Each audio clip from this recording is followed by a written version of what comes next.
ओम श्री कृष्णाय नमः।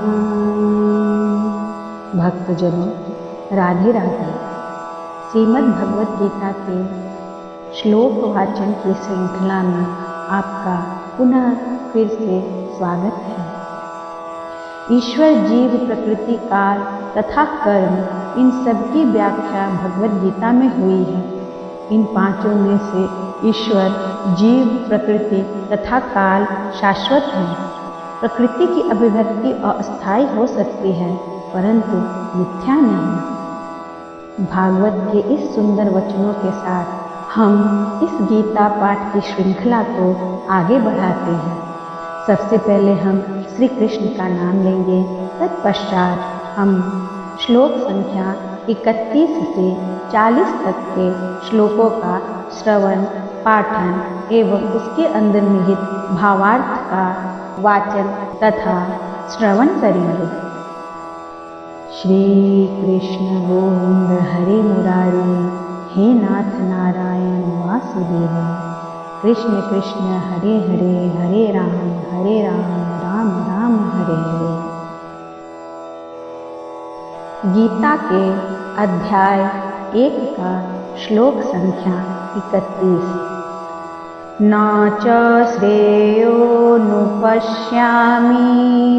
हत्वा स्वजनमावहे, न काङ्गे विजयं कृष्ण, न च राज्यं सुखानि च। अर्थात, हे कृष्ण, इस युद्ध में अपने ही स्वजनों का वध करने से न तो मुझे कोई अच्छाई दिखती है और न मैं उससे किसी प्रकार की विजय या सुख की इच्छा रखता हूँ। इस श्लोक में निहित तात्पर्य है, यह जाने बिना कि मनुष्य का स्वार्थ विष्णु में है, सारे बुद्धिजीव शारीरिक संबंधों के प्रति यह सोचकर आकर्षित होते हैं कि वे ऐसी परिस्थितियों में प्रसन्न रहेंगे। ऐसी देहात्म बुद्धि के कारण वे भौतिक सुख के कारणों को भी भूल जाते हैं। अर्जुन तो क्षत्रिय का नैतिक धर्म भी भूल गया था। कहा जाता है कि 2 प्रकार के मनुष्य परम शक्तिशाली तथा जाजल्यमान सूर्यमंडल में प्रवेश करने के योग्य होते हैं। ये हैं, एक तो क्षत्रिय जो कृष्ण की आज्ञा से युद्ध में मरता है, तथा दूसरा सन्यासी जो आध्यात्मिक अनुशीलन में लगा रहता है। अर्जुन अपने शत्रुओं को भी मारने से विमुख हो रहा है। अपने संबंधियों की बात छोड़ दें, वह सोचता है कि स्वजनों को मारने से उससे जीवन में सुख नहीं मिल सकेगा, अतः वह लड़ने के लिए इच्छुक नहीं है। जिस प्रकार की भूख न लगने पर कोई भोजन बनाने को तैयार नहीं होता, उसने तो वन जाने का निश्चय कर लिया है, जहाँ वह एकांत में निराशापूर्ण जीवन काट सके। किंतु क्षत्रिय होने के नाते उसे अपने जीवन निर्वाह के लिए राज्य चाहिए, क्योंकि क्षत्रिय कोई अन्य कार्य नहीं कर सकता। किंतु अर्जुन के पास राज्य कहाँ है? उसके लिए तो राज्य प्राप्त करने का एकमात्र अवसर है कि वह अपने बंधु बांधवों से लड़कर अपने पिता के राज्य का उत्तराधिकार प्राप्त करे, जिसे वह करना नहीं चाह रहा है। इसलिए वह अपने को जंगल में एकांतवास करके निराशा का एकांत जीवन बिताने के योग्य समझता है। भक्तजनों, अब हम श्लोक संख्या 32, 33, 34 और 35 का एक साथ पाठन करेंगे। तत्पश्चात उसका अर्थ और उनके तात्पर्य को समझेंगे। श्लोक संख्या 32। किं नो राज्येन गोविंद, किं भोगैर्जीवितेन वा, येषामर्थे काङ्क्षितं नो राज्यं भोगा सुखानि च। श्लोक संख्या 33।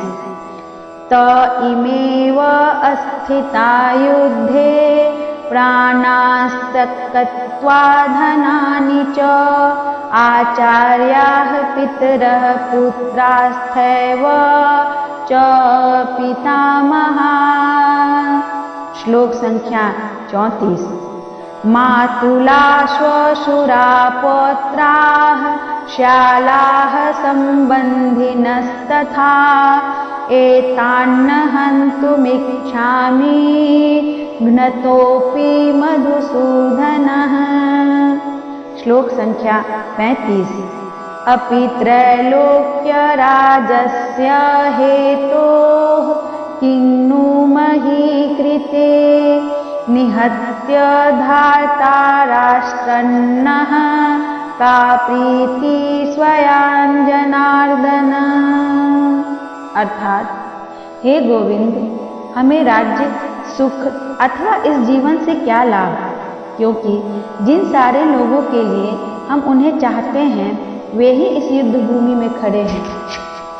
हे मधुसूदन, जब गुरुजन, पितृगण, पुत्रगण, पितामह, मामा, ससुर, पौत्रगण, साले तथा अन्य संबंधी अपना अपना धन एवं प्राण देने के लिए तत्पर हैं और मेरे समक्ष खड़े हैं, तो फिर मैं इन सबको क्यों मारना चाहूँगा, भले ही वे मुझे क्यों न मार डालें। हे जीवों के पालक, मैं इन सबों से लड़ने को तैयार नहीं, भले ही बदले में मुझे तीनों लोग क्यों न मिलते हों। इस पृथ्वी की तो बात ही छोड़ दें, भला धृतराष्ट्र के पुत्रों को मारकर हमें कौन सी प्रसन्नता मिलेगी। पठित चारों श्लोकों के अंदर का तात्पर्य यह है कि अर्जुन ने भगवान कृष्ण को गोविंद कहकर संबोधित किया है, क्योंकि वे गावों तथा इंद्रियों की समस्त प्रसन्नता के विषय हैं। इस विशिष्ट शब्द का प्रयोग करके अर्जुन संकेत करता है कि कृष्ण यह समझें कि अर्जुन की इंद्रियां कैसे तृप्त होंगी, किंतु गोविंद हमारी इंद्रियों को तुष्ट करने के लिए नहीं है। हाँ, यदि हम गोविंद की इंद्रियों को तुष्ट करने का प्रयास करते हैं तो हमारी इंद्रियां स्वतः तुष्ट होती हैं।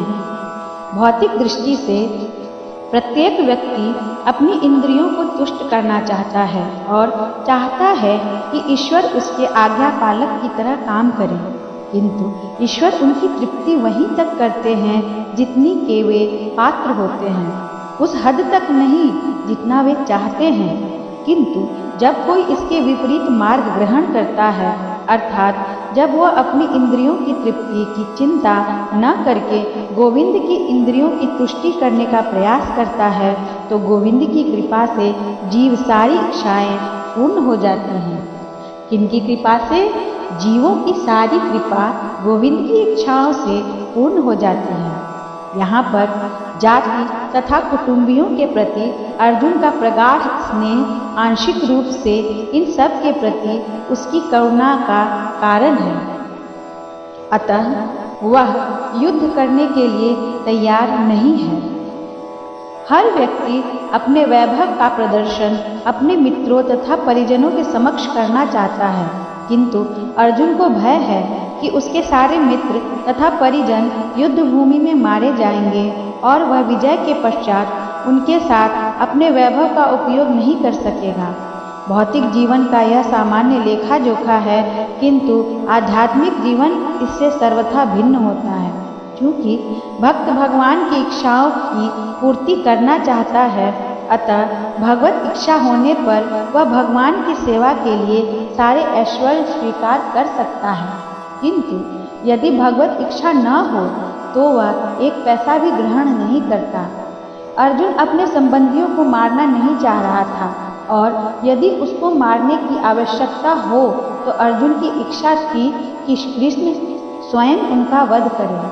इस समय उसे यह पता नहीं है कि कृष्ण उन सबों को युद्ध भूमि में आने के पूर्व ही मार चुके हैं और अब उसे निमित्त मात्र बनना है।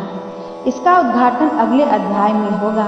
भगवान का असली भक्त होने के कारण अर्जुन अपने अत्याचारी बंधु बांधवों से प्रतिशोध नहीं लेना चाहता था, किंतु यह तो भगवान की योजना थी कि सबका वध हो। भगवत भक्त दुष्टों से प्रतिशोध नहीं लेना चाहते, किंतु भगवान दुष्टों द्वारा भक्त के उत्पीड़न को सहन नहीं कर पाते।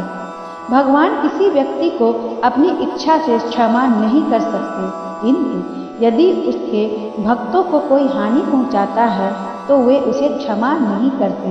इसलिए भगवान इन दुराचारियों का वध करने के लिए उद्यत थे। यद्यपि अर्जुन उन्हें क्षमा करना चाहता था। श्लोक संख्या 36।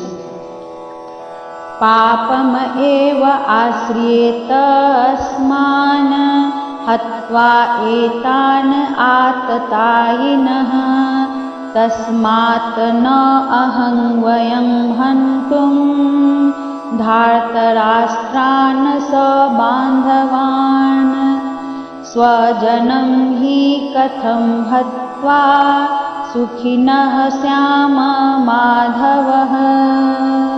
अर्थात यदि हम ऐसे आताताइयों का वध करते हैं तो हम पर पाप चढ़ेगा। अतः यह उचित नहीं होगा कि हम धृतराष्ट्र के पुत्रों तथा उनके मित्रों का वध करें। हे लक्ष्मीपति कृष्ण, इससे हमें क्या लाभ होगा और अपने ही कुटुंबियों को मारकर हम किस प्रकार सुखी हो सकते हैं।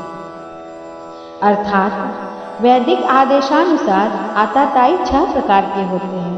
विष देने वाला, दूसरा घर में अग्नि लगाने वाला, तीसरा घातक हथियार से आक्रमण करने वाला, चौथा धन लूटने वाला, पांचवा दूसरों की भूमि हड़पने वाला तथा छठा पराई स्त्री का अपहरण करने वाला। ऐसे आताताइयों का तुरंत वध कर देना चाहिए, क्योंकि इनके वध से कोई पाप नहीं लगता।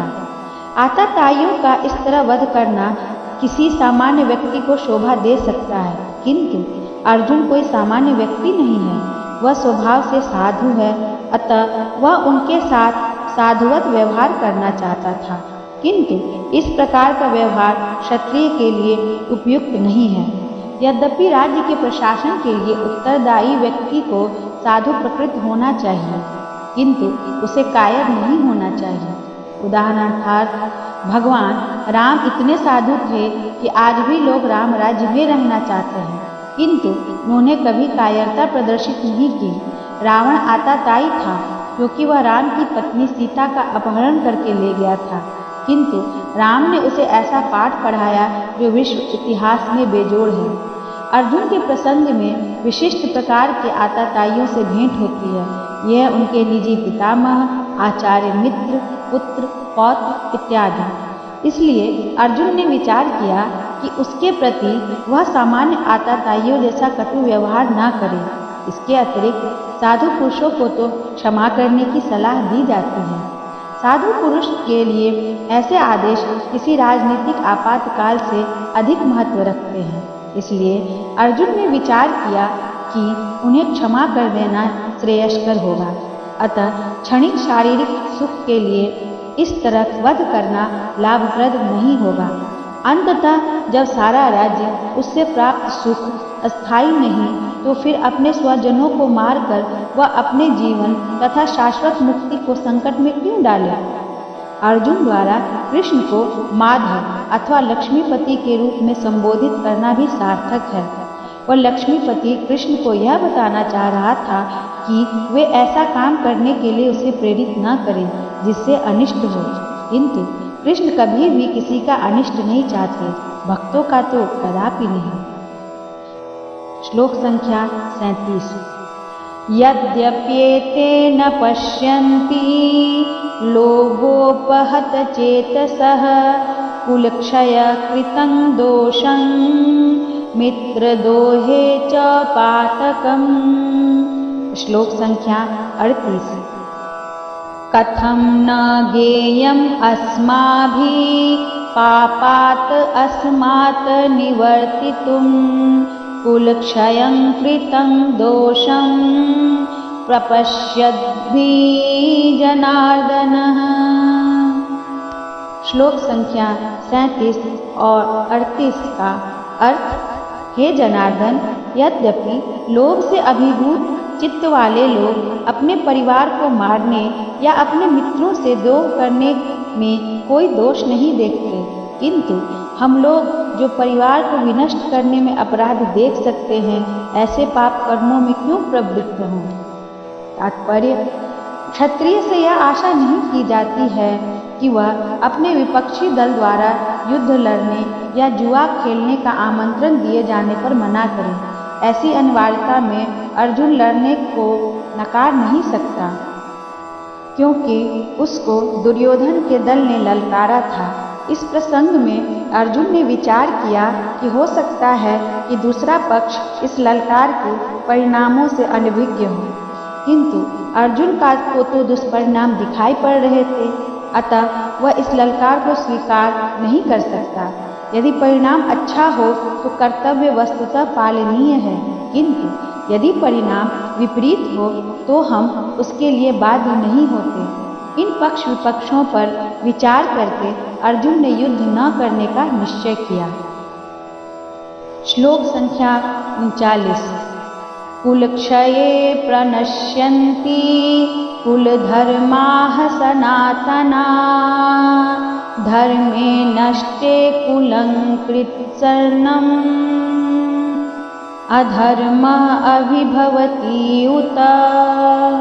अर्थात कुल का नाश होने पर सनातन कुल परंपरा नष्ट हो जाती है और इस तरह शेष कुल भी अधर्म में प्रवृत्त हो जाता है।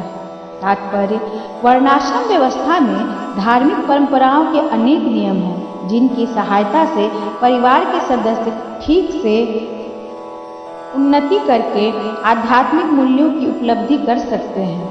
परिवार में जन्म से लेकर मृत्यु तक के सारे संस्कारों को वयोवृद्ध लोग उत्तरदायी होते हैं, किंतु इन वयोवृद्धों की मृत्यु के पश्चात संस्कार संबंधी पारिवारिक परंपराएं रुक जाती हैं और परिवार के जो तरुण सदस्य बचे रहते हैं वे अधर्ममय व्यसनों में प्रवृत्त होने से मुक्ति लाभ से वंचित रह सकते हैं। अतः किसी भी कारणवश परिवार के वयोवृद्धों का वध नहीं होना चाहिए। श्लोक संख्या 40।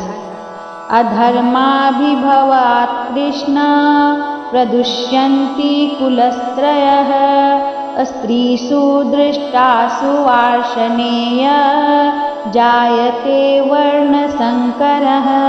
अर्थात, हे कृष्ण, जब कुल में अधर्म प्रमुख हो जाता है तो कुल की स्त्रियां दूषित हो जाती हैं और स्त्रीत्व के पतन से हे वृष्णिवंशी अवांछित संतानें उत्पन्न होती हैं। तात्पर्य, जीवन में शांति, सुख तथा आध्यात्मिक उन्नति का मुख्य सिद्धांत मानव समाज में अच्छी संतान का होना है। वर्णाश्रम धर्म के नियम इस प्रकार बनाए गए हैं कि राज्य तथा जाति की आध्यात्मिक उन्नति के लिए समाज में अच्छी संतान उत्पन्न हो। ऐसी संतान समाज में स्त्री के सतीत्व और उसकी निष्ठा पर निर्भर करती है। जिस प्रकार बालक सरलता से कुमार्गामी बन जाते हैं, उसी प्रकार स्त्रियां भी पतोन्मुखी होती हैं। अतः बालकों तथा स्त्रियों दोनों को ही समाज में वयोवृद्धों का संरक्षण आवश्यक है। स्त्रियां विभिन्न धार्मिक प्रथाओं में संलग्न रहने पर व्यभिचारिणी नहीं होंगी। चाणक्य पंडित के अनुसार सामान्यतः स्त्रियां अधिक बुद्धिमान नहीं होती, अतः वे विश्वसनीय नहीं हैं। इसलिए उन्हें विविध कुल परंपराओं में व्यस्त रहना चाहिए और इस तरह उसके सतीत्व तथा अनुरक्ति से ऐसी संतान जन्मेगी जो वर्णाश्रम धर्म में भाग लेने के योग्य होगी।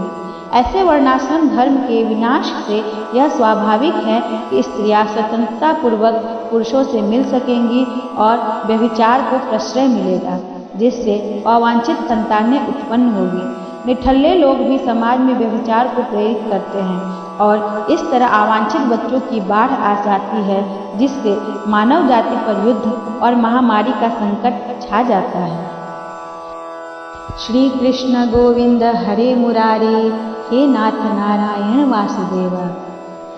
भक्तजनों, आज हमने गीता पाठ की वीडियो के इस श्रृंखला में 31 श्लोक संख्या से 40 श्लोक संख्या तक के श्लोकों का श्रवण, पाठन तथा उसके अंदर के तात्पर्य, भावार्थ को जाना।